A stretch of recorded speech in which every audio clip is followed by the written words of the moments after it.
So the book's really about, it says, it's the Inside Innovator, a practical guide to entrepreneurship. So we're going to be talking about entrepreneurship today. So before we dive into the meat of the book, I think I've got a good sense of this, but for listeners that maybe have a different view, define entrepreneurship for us. Sure. So entrepreneurship is the practice of building a growth business within a larger organization.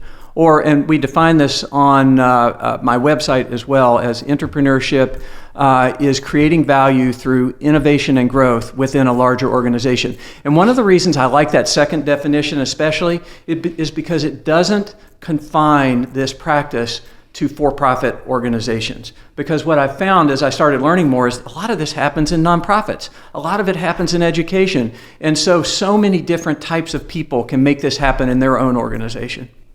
Yeah, that's beautiful. I love that. So does every organization need to be thinking about entrepreneurship?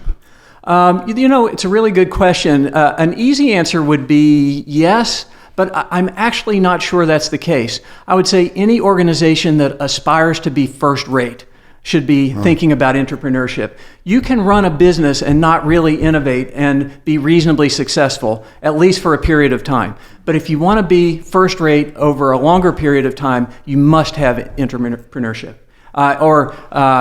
Picking up on a comment that Randy Hain and I have talked about, entrepreneurship activates innovation. Okay, so say more about that. So entrepreneurship activates innovation. So how does it activate it? What does it do that allows innovation to, live, thrive, and proliferate?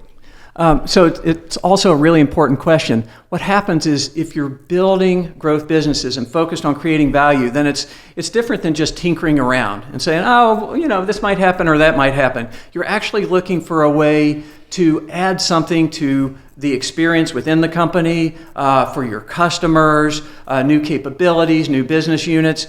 And so if you look at just about any successful company over a period of time, you will see new initiatives, you will see new lines of business. And what happens is some become more mature over time. There's a natural life cycle of businesses. In fact, Deborah Wilson, early in the first chapter of my book, comments on this with respect to the Weather Channel, and she observes that for more mature business, entrepreneurship is critical to finding the new opportunities so that you can keep adding value. And what I would add there are a bunch of reasons it's important, but another one is because as you're adding value, you're reinforcing the brand. So even if you have a really strong company with a strong brand like the Weather Channel, you can find new ways to be relevant and for your customers to love what you do. Okay. All right. Beautiful. All right, Lewis. Now I'm really, really super excited. Okay. So let's say a listener's listening to this right now and she or he's thinking, I want that. I want that. Maybe they lead a church. Maybe they lead a school. Maybe they lead a business. They say, we need to have that inside of what we do. What's the starting place? What are the core necessary ingredients to be able to start up an entrepreneurship, either division in a business or culture that embraces it? That's a question with a number of aspects to the answer. But I want to start with your point about culture. It's very difficult to have a successful entrepreneurial venture without a company that has a culture that welcomes and embraces it. It's not impossible, but it's very difficult.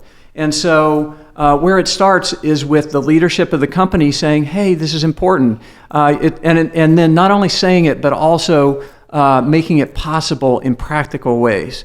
The way I think about this now a little bit is you can have, let's say, every organization out there of a certain type. I'm holding my hands wide, and then I'm bringing my hands in a little bit and saying, of those, some number say they want to innovate.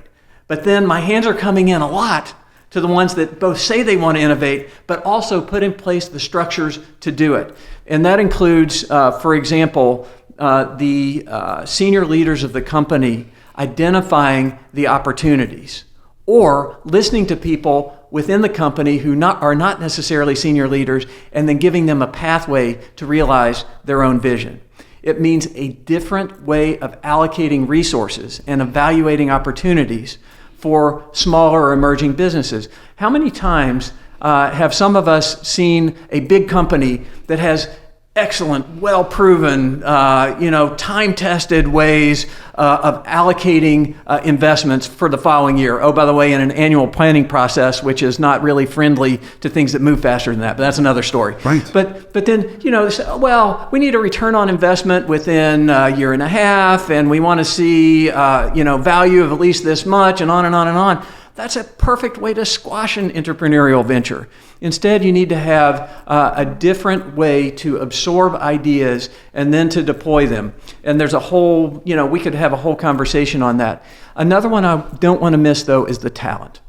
It's very important to have the right people who do this. There are certain characteristics of people that came out in my research that are very clear. And so if you can take a company that says it wants to innovate, and then you add to that various mechanisms and structures so that you make it possible to innovate.